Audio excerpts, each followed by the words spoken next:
Turkey has confirmed a major prisoner swap between Russia and a number of Western countries. 24 have been exchanged at Ankara airport.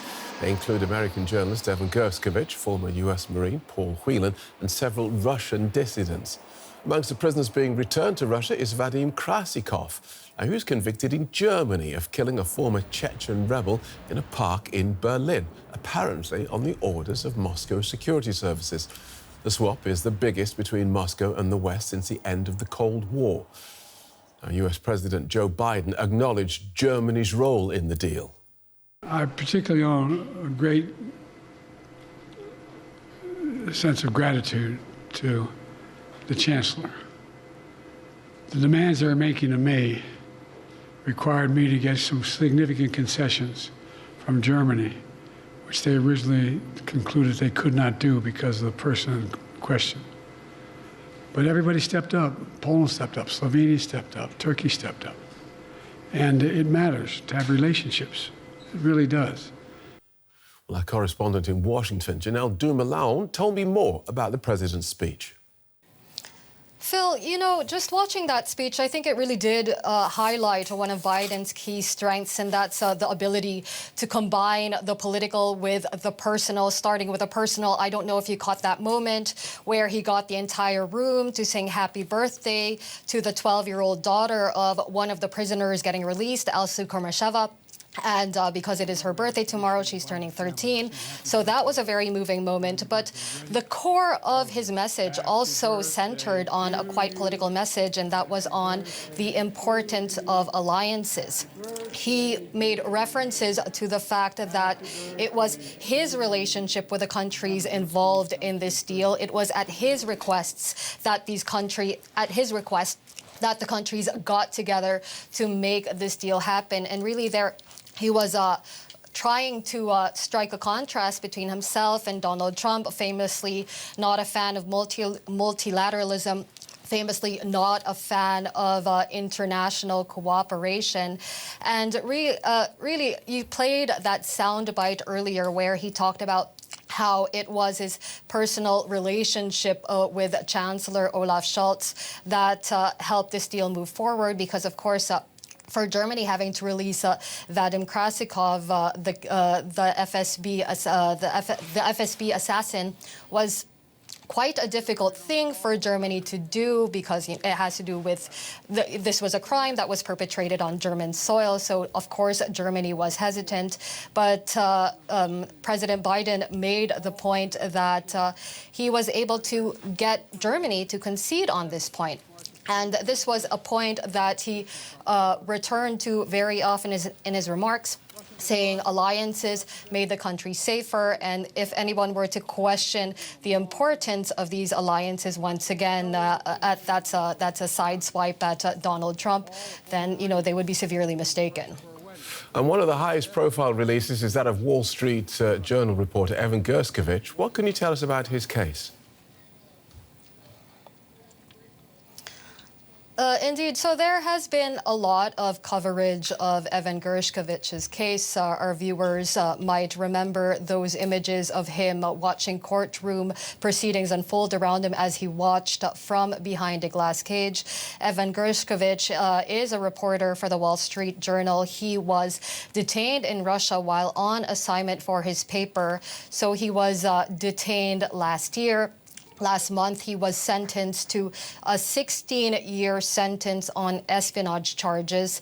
Now, Evan Gershkovich's cause became really a rallying issue for the international press community, because essentially Evan Gershkovich, of course, was arrested for merely doing his job. And then he found himself, of course, at the center of this plot as the Kremlin used him as a pawn to try and get their own Russian prisoners freed. But of course, now Evan Gershkovich has been included in this deal to the relief of his friends and family, and of course of his employer, the Wall Street Journal. The Wall Street Journal coming out with a big page today saying WSJ reporter Evan Gershkovich is free. And you can really sense the relief and the joy embedded in that announcement. OK, thank you for that, Janelle Dumoulin in Washington. Now, DW political correspondent Alex Gerst can tell us more about why President Biden singled Germany out for a special mention. Welcome, Alex. Vladimir Putin was especially keen to see this Vadim Krasikov freed. Germany was reluctant to hand him over. What do you think changed Berlin's mind? Well, the German government actually just has released a statement. They said it was a very difficult decision for them, but then they made the decision in favor of the unlawful imprisoned German citizens in Russian and Belarusian prisons. And they also highlighted that this decision was made in solidarity with the US and its interests. Let's not forget here, this is a very big step for the German government because Vladimir Krasikov, he is a criminal. He is a murderer. He was convicted for killing a Georgian citizen in 2019 here in Berlin. He was lawfully sentenced to life imprisonment and he received a fair trial here. So nonetheless, now the decision has been made to swap a prisoner for a criminal. And the head of the Foreign Affairs Committee here in the German Parliament, he has defended that decision by saying that for the sake of humanity, sometimes it is necessary to make a deal with the devil. And he was referring to Vladimir Putin there. Now, many of the released prisoners are coming here to Germany. What do we know about them? Well, we know that not all of them are actually German citizens. For example, the Russian opposition figure Vladimir Kara-Murza is among them. But also, for example, two German citizens, and those two cases really have made headlines here in Germany. One is the case of Rico K. He was imprisoned in Belarus for mercenary and terrorist activities. We should take that with caution because we cannot independently verify if that really was the case. We just rely on what the court in Belarus has said and what state media in Belarus are saying. He was sentenced to death, and that death sentence has been lifted just days ago, and he was clearly used to pressure Germany. The government in Belarus, they have released a propaganda video of Rico K, where he confessed to the allegations. But again, it is very likely that this was rather a forced confession.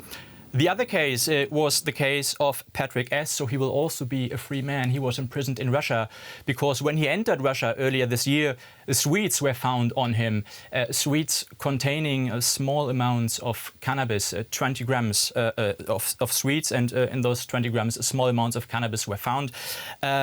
He clearly had to undergo a show trial. He was held in a cage while being in court, but he will also be a free man soon. And a quick word about other Germans in Russian prisons being used as pawns. Yeah, we know that about 25 Germans are still being held in Russian prisons. This is the latest number, a couple of months back, released by the German government. The foreign ministry warns of entering Russia, so German citizens should not enter Russia because of those what the foreign ministry calls arbitrary detentions, and they fear that Germans could use even more in the future as bargaining chips, as we have seen today. So the German government is really keen to get its citizens back, and then it is even willing to overturn court decisions, as we have seen today. Thanks for that, DW political correspondent Alex Gerst.